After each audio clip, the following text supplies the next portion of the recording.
ಮತ್ತೊಮ್ಮೆ ಇವತ್ತು ಧ್ವನಿ ಎತ್ತಿದ್ದು ವಲಸಿಗರ ಬಗ್ಗೆ ಕೇಳಬಿಡೋಣ ಮಾತನ್ನ. ಮಾಜಿ ಮುಖ್ಯಮಂತ್ರಿ ಸಿದ್ದರಾಮಯ್ಯನವರು, ಕೆಪಿಸಿಸಿ ರಾಜ್ಯಾಧ್ಯಕ್ಷರು ಡಿ.ಕೆ. ಶಿವಕುಮಾರ್ ಅವರು. ಯಡಿಯೂರಪ್ಪ ಮತ್ತು ಇತರ ಬಿಜೆಪಿಯವರು ಅನೈತಿಕ ರಾಜಕಾರಣವನ್ನು ಪ್ರಾರಂಭ ಮಾಡಿದರು. ಎಂಎಲ್ಎಗಳನ್ನ ಕೋಟ್ಯಾಂತರ ರೂಪಾಯಿಯನ್ನು ಕೊಟ್ಟು ಕೊಂಡುಕೊಂಡು ನಮ್ಮ ಪಕ್ಷದಿಂದ 14 ಜನ ಎಂಎಲ್ಎಗಳು, ನಿಮ್ಮ ಜಿಲ್ಲೆಯವರು ಕೂಡ ಒಬ್ರು ಹೋದ್ರು, ಹಿರೇಕೆರೂರು ಎಂಎಲ್ಎ, ಒಟ್ಟು 17 ಜನರನ್ನ ಕೋಟ್ಯಾಂತರ ರೂಪಾಯಿ ಖರ್ಚು ಮಾಡಿ, ಸುಮಾರು ನನ್ನ ಪ್ರಕಾರ 1,000 ಕೋಟಿ ರೂಪಾಯಿಗಳನ್ನ ಖರ್ಚು ಮಾಡಿ ಹಿಂಭಾಗಲಿನಿಂದ ಅಧಿಕಾರವನ್ನು ಹಿಡಿದ್ರು. ಭಾರತೀಯ ಜನತಾ ಪಕ್ಷದವರು ಹಿಂಭಾಗಲಿನಿಂದ ಅಧಿಕಾರವನ್ನು ಹಿಡಿದರು. ಈಗ ನಿಮ್ಮ ಮಾಜಿ ಶಾಸಕರು ಎಲ್ಲ ಹಿರೇಕೆರೂರು ಎಂಎಲ್ಎ ತಟ್ಟರೆಡ್ಡಿ ಅವರು ಯಡಿಯೂರಪ್ಪನವರು ಬಲಗೈಗಂಟ್ರು, ಬೊಮ್ಮಾಯಿ ಬಲಗೈಗಂಟ್ರು, ಇನ್ನು ಎಷ್ಟು ಜನ ನಿಮ್ ಕಾಂಗ್ರೆಸ್ ಸೇರಕ್ಕೆ ರೆಡಿಯಾಗಿದ್ದಾರೆ ಗೊತ್ತಾ? ನಿಮ್ ಜಿಲ್ಲೆಯಲ್ಲಿ ಎಂಎಲ್ಎಗಳೇ ರೆಡಿಯಾಗಿದ್ದಾರೆ.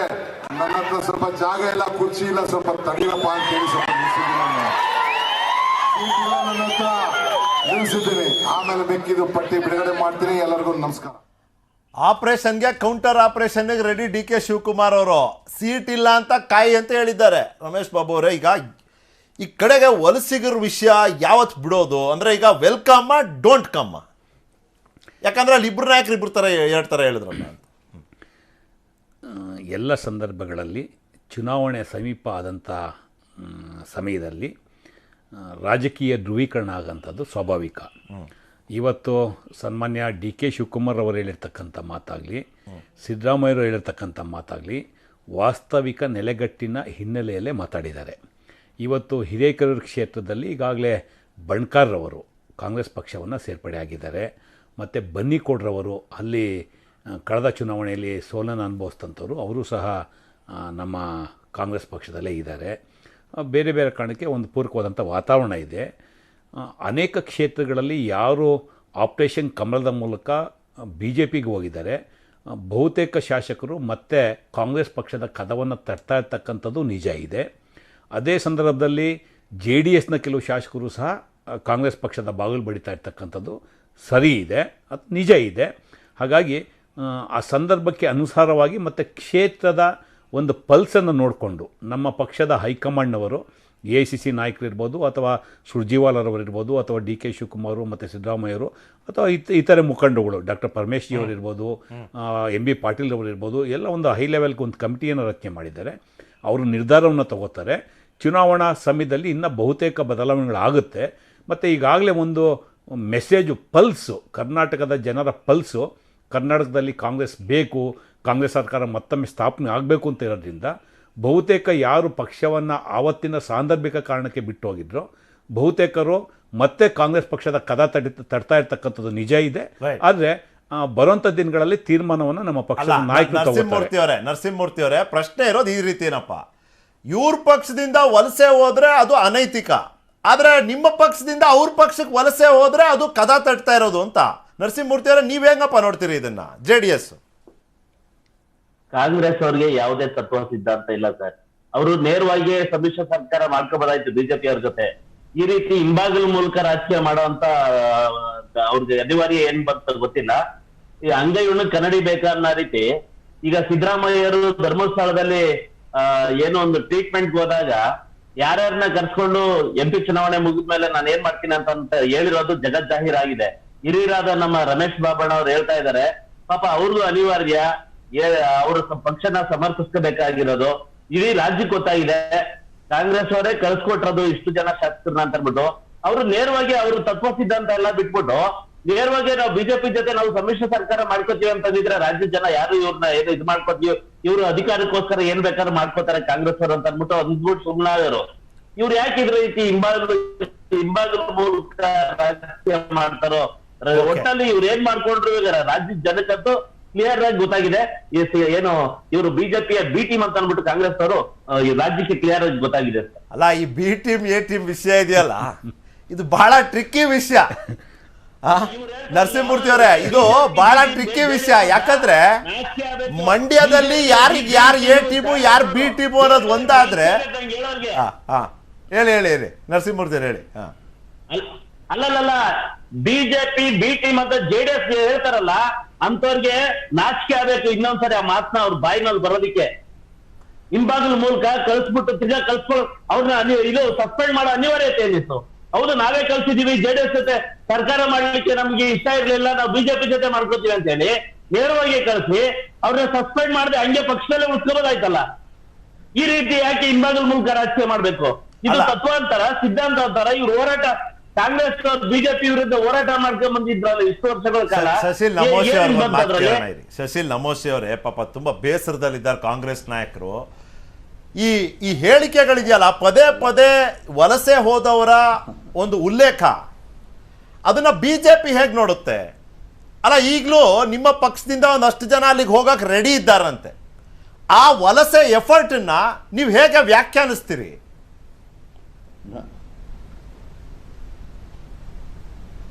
ನೋಡಿ, ಚುನಾವಣೆ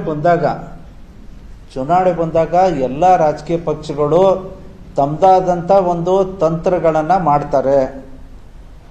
ಸ್ಪಷ್ಟವಾಗಿ ನಾವು DK ಶಿವಕುಮಾರ್ ಹೇಳುವಂಥದ್ದು ವಿಚಾರನೂ ಕೇಳಿದ್ದೀವಿ, ಅಲ್ಲಿ ಸಿದ್ದರಾಮಯ್ಯ ಅವರು ಹೇಳಿದಂಥ ವಿಚಾರವನ್ನು ಕೇಳಿದ್ದೀವಿ.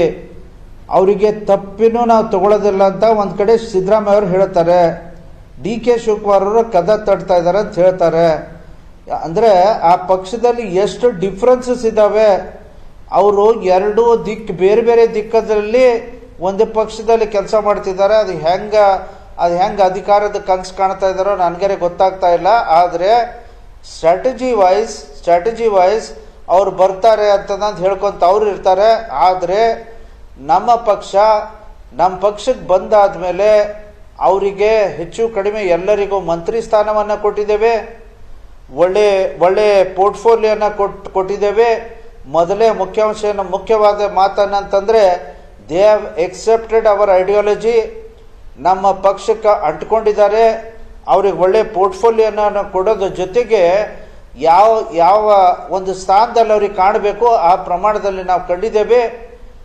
ಒಬ್ರಿಬ್ರು ತನಗೆ ಅನುಕೂಲ ಆಗುವ ರೀತಿಯಲ್ಲಿ ಚುನಾವಣೆಗೆ ಬಂದಾಗ ಇವತ್ತು ಅವರು ಬಿಟ್ಟು ಹೋಗಿದ್ದಾರೆ, ನಾನು ಇಲ್ಲ ಅಂತನಲ್ಲ. ಆದರೆ ನನಗೆ 100% ಖಾತ್ರಿ ಇದೆ,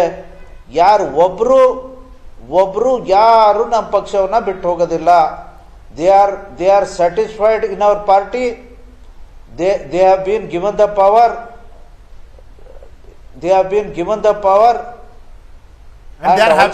ಅಂಡ್ ಆಲ್ಸೋ ಅವ್ರಿಗೆ ಗೊತ್ತಿದೆ ಬರುವಂತ ದಿನಗಳಲ್ಲಿ ಬಿಜೆಪಿ ಸರ್ಕಾರನೇ ಬರುತ್ತೆ. 100% they are loyal to the party. ಅವರು ತಮ್ಮ ಸ್ಟ್ರಾಟಜಿ ತಮ್ಗೆ ಹೇಗೆ ಬೇಕು ಹಂಗೆ ಮಾತಾಡ್ಕೊತಾರೆ. ಅವರು ಒಂದೇ ಮಾತಾಡಬೇಕು ಹೊರತಾಗಿ ದಿನನಿತ್ಯ ಸಿದ್ದರಾಮಯ್ಯರು DK ಶಿವಕುಮಾರ್ ಬೇರೆ ಬೇರೆ ವಿಚಾರ ಮಾತಾಡ್ತಾ ಇರೋದು ಜಗಜ್ಜಾಹಿರವಾಗಿದೆ. Their differences, everybody is aware of it. ಇದು ಎಲ್ಲರಿಗೂ ಗೊತ್ತಿದ್ದಂಥ ವಿಷಯ. ಇವ್ರು ಒಬ್ರು ನಮ್ಮ ಪಕ್ಷ ಬಿಟ್ಟು ಹೋಗಲ್ಲ.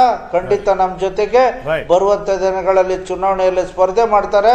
ನಾವು ಮುಂದಿನ ಸರ್ಕಾರ ಮಾಡೋದು ಖಚಿತ. ರೈಟ್. ಅಲ್ಲ, ಕಡೆ ಮಾತು ನನ್ನ ಅತಿಥಿಗಳಿಗೆಲ್ಲ ಧನ್ಯವಾದ. ಕಡೆ ಮಾತು ಸರ್, ಒಬ್ರು ವೆಲ್ಕಮ್, ಒಬ್ರು ಡೋಂಟ್ ಕಮ್. ಸರ್ ಅಲ್ಲಿಗೆ ಬರ್ತೀನಿ ನೋಡಿ. ಶಶಿಲ್ ನಮೋಶಿ ಅದೇ ಹೇಳ್ತಿದ್ದಾರೆ, ಜೋಡೆತ್ಗಳು ಕವಲ್ದಾರಿಲಿ ನಿಂತು ಬಿಟ್ಟಿದ್ದಾವೆ. ಒಂದ್ ಎತ್ತು ಆ ಕಡೆ, ಒಂದ್ ಎತ್ತು ಈ ಕಡೆ ಹೋಗ್ಬಿಟ್ರೆ. ಹೌದು. ಒಂದು ನಮೋಶಿಯರವರ ಆತ್ಮವಿಶ್ವಾಸಕ್ಕೆ ಅವ್ರಿಗೆ ಅಭಿನಂದನೆ ಹೇಳ್ತೀನಿ, ತಪ್ಪಲ್ಲ. ಅವರು ಪಕ್ಷ ಸಮರ್ಥನೆ ಮಾಡ್ಕೋಬೇಕಾದ್ರೆ ಅಷ್ಟರ ಮಟ್ಟಿಗೆ ಆತ್ಮವಿಶ್ವಾಸ ಇರಬೇಕು. ಅದು ಕುರಿತ ಕೊನೆ ಲೈನಲ್ಲಿ ಕೊಡ್ತೀನಿ. ಅದಕ್ಕೆ ಮುಂಚೆ ಕೆಲವು 2 ಪಾಯಿಂಟ್ ಹೇಳಿ ಇನ್ನೊಂದು ಅವರಿಗೆ ಬಹುತೇಕ ಅವರ ಕಂಪನ ಮೂಡುವಂಥ ವಿಷಯನೂ ಕೊಡ್ತೀನಿ. ಪ್ರಶ್ನೆ ಇರ್ತಕ್ಕಂಥದ್ದು, ಶ್ರೀಮಂತ ಪಾಟೀಲು BJPಗೆ ಹೋದ್ರು, ಇವತ್ತು ಏನು ಹೇಳಿಕೆಯನ್ನು ಕೊಟ್ಟಿದ್ದಾರೆ ನಮೋಶಿ ಅವರು ಸ್ವಲ್ಪ ತಿರುಗಿಸ್ ನೋಡಲಿ. ನಮ್ಮ ರಾಣೆಬೆನ್ನೂರು ಶಂಕರ್ರು ಮಂತ್ರಿ ಮಾಡೋರು ಇವತ್ತು ಯಾವ ಪರಿಸ್ಥಿತಿ ಆಗಿದೆ, ಏನು ಹೇಳಿಕೆ ಕೊಡ್ತಾ ಇದ್ದಾರೆ ತಿರುಗಿ ನೋಡಲಿ. ನಾಗೇಶ್ ಮುಳುಬಾಗ್ಲು ಮಂತ್ರಿ ಮಾಡೋರು ಏನಾಯಿತು, ಏನು ಹೇಳಿಕೆ ಕೊಟ್ಟಿದ್ದಾರೆ ತಿರುಗಿ ನೋಡಲಿ. MTB ನಾಗರಾಜು ಬಹಿರಂಗವಾಗಿ ನಾನು BJPಗೆ ಬಂದು ತಪ್ಪು ಮಾಡಿದೆ ಅಂತ ಹೇಳಿಕೆಯನ್ನು ಕೊಟ್ಟಿದ್ದಾರೆ. ನಾನು 14 ಜನದಲ್ಲಿ ಕೆಲವರು ಉದಾಹರಣೆಯನ್ನು ಕೊಟ್ಟೆ. ವಿಶ್ವನಾಥ್ JDS ರಾಜ್ಯಾಧ್ಯಕ್ಷನ ಕರ್ಕೊಂಡ್ರು. ವಿಶ್ವನಾಥ್ ಏನು ಮಾಡ್ತಾಯಿದ್ದಾರೆ ನೋಡ್ಕೊಳ್ಳಿ. ಅದು ಅಷ್ಟಕ್ಕೆ ಬಿಡ್ತೀನಿ, ಯಾಕೆಂದರೆ ಪಟ್ಟಿ ಎಲ್ಲರದು ಹೇಳಿದ್ರೆ ಪಾಪ ಅವ್ರಿಗೆ ಕೆಲಸ ಇರಲ್ಲ. ಹಂಗಾಗಿ ಉಳಿದಿದ್ದು ಅವ್ರು ನೋಡ್ಕೊಳ್ಳಿ, ನಾನು ಹೆಚ್ಚಿಗೆ ಚರ್ಚೆ ಮಾಡೋಕ್ಕೆ ಹೋಗಲ್ಲ. ಇನ್ನೊಂದು ಸಣ್ಣ ಉದಾಹರಣೆ, ಸಚಿವ ಮುನ್ರತ್ನರವರು ಅವರ ರಾಜ್ಯ ಸರ್ಕಾರದ ಕ್ಯಾಬಿನೆಟ್ ಸಚಿವರು. ಒಂದು ಕಡೆ ಮುನ್ರತ್ನ ಕಾಂಗ್ರೆಸ್ ಬಿಟ್ಟು ಬಂದವರೇ ಸಚಿವರು ಮಾಡೋರೆ, ಸಂತೋಷ. ಇದೇ ಮುಂದತ್ತನ ಮೇಲೆ ಇವರು MLC ಮುನ್ರಾಜ್ಗೌಡ ಕೇಸ್ ನಡೆಸ್ತಾರೆ.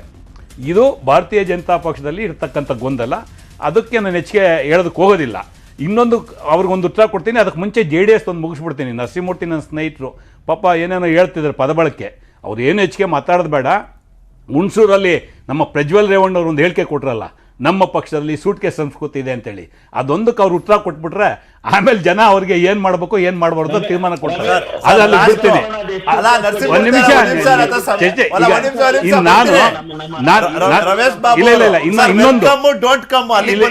ಇಲ್ಲ ಈಗ ಪ್ರಶ್ನೆ ಇರ್ತಕ್ಕಂಥದ್ದು, ನಾನು ಬಿಜೆಪಿ ನರಸಿಂಹಮೂರ್ತಿ ಅವರೇ ನೀವು ಮಾತಾಡ್ಬೇಕನ್ನೋ ಸುಮ್ಮನೆ ಇದ್ದೆ, ಮಾತಾಡ್ಬೇಕನ್ನೋ ಸುಮ್ಮನೆ ಇದ್ದೆ.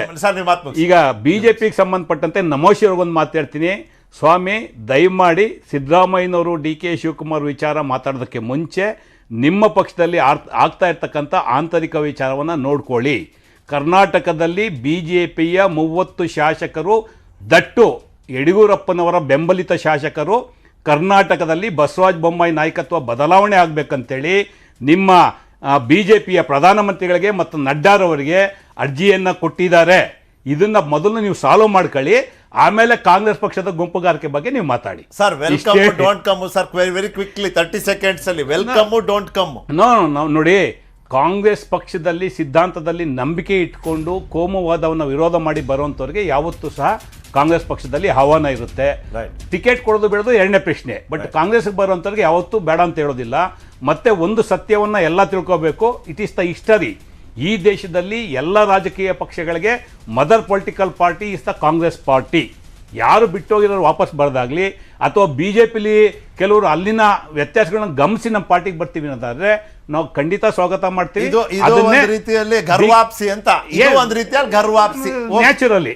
ಹಾಗಾಗಿ ವೆಲ್ಕಮ್ ಇವೆಲ್ಲ ಸ್ವಾಭಾವಿಕ ಕಾಂಗ್ರೆಸ್ ಪಾರ್ಟಿಲಿ ಮಾತನ್ನ ನಾನು ಬಹಳ ಸ್ಪಷ್ಟವಾಗಿ. ನನ್ನ ಹತ್ರ ಸಮಯ ಇದ್ದಿದ್ದಷ್ಟೇ. ನನ್ನ ಅತಿಥಿಗಳಿಗೆ ಎಲ್ರಿಗೂ ಧನ್ಯವಾದ. ಇದಾಗಿತ್ತು ಇವತ್ತಿನ ಚರ್ಚೆಯ ವಿಷಯ. To the point. ನೋಡ್ತೀರಿ ನ್ಯೂಸ್ 18, ಜಾಲ ನಮ್ಮದು, ಬಲ ನಿಮ್ಮದು.